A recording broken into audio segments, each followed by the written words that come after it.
سلام و درود خدمت دوستان عزیز. دو تا نکته را خدمت شما راجع به هرز بافی یا بافتن برگه عرض کنم. در این روزها دوستا از گوشه و کنار مناطق و کشور از هرز بافی زنبورشون میذارن که زنبور ما اینجورون هرز بافی داشته و اینا. دو تا نکته را باید دوستا مورد نظر داشته باشد. اینکه هرز بافی که مال نشانه قوی بودن زنبور هست، همین هرز بافی اینجوری سفید و برفی هست. اون هرز بافی که شما پوست میکنید گاهی من میبینم شکل کریمی رنگ هست، اون هرز بافی نشانه ای از قوی بودن زنبور نیست. اون ممکن هست زنبور از همون برگهایی که شما اطراف کنده ها میذارید زنبور جمع آوری کنه بیاره و بیچسبانه به مثلا برگه‌ای که شما به کندو میدید.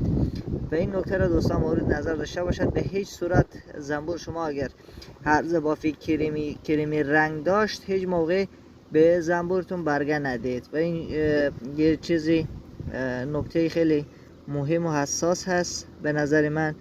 و این زنبور ما تقریبا در این 2-3 روز 2 تا برگه برای ما بافته و این برگه را من 2-3 روز قبل به زنبور داده بودم و این 2 روز کامل کرده و تخم روز هم قشنگ ریخته توی این سلولا سر تا سر قاب. اگر نگاه کنید همش تخم روزه و این برگه را من دیرو به زنبور داده بودم که امروز کامل کردم. از کنار شربت خوری منتقل کردم به وسطی کندو که ملکه بهش دسترسی داشته باشد و تخم ریزی کنه. انشالله که سال خوبی داشته باشید همه شما عزیزان. و این نکته را خیلی دوستان عزیز باید متوجه باشید.